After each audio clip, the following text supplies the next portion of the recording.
আমি আজিৰ পৰা ব্যৱস্থা আৰম্ভ কৰিম 19 সেপ্টেম্বৰ 2024 পৰা আৰু আমাৰ লক্ষ্য যে আমি জানুৱাৰী মাহলৈ এই গোটেই সিলেকশন ফৰ্ম ফিল আপ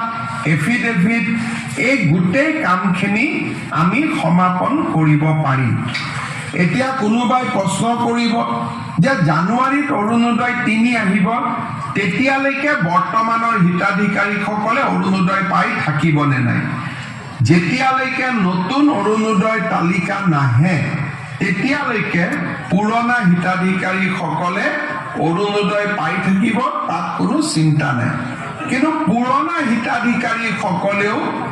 নতুন অৰুণোদয় পাবলৈ নতুনকৈ আবেদন পত্ৰ কৰিব লাগিব কাৰণ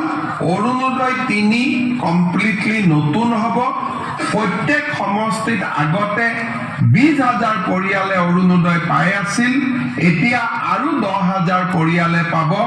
ৰাজ্যখনত 12,60,000 নতুন অৰুণোদয় হিতাধিকাৰী জড়িত হ'ব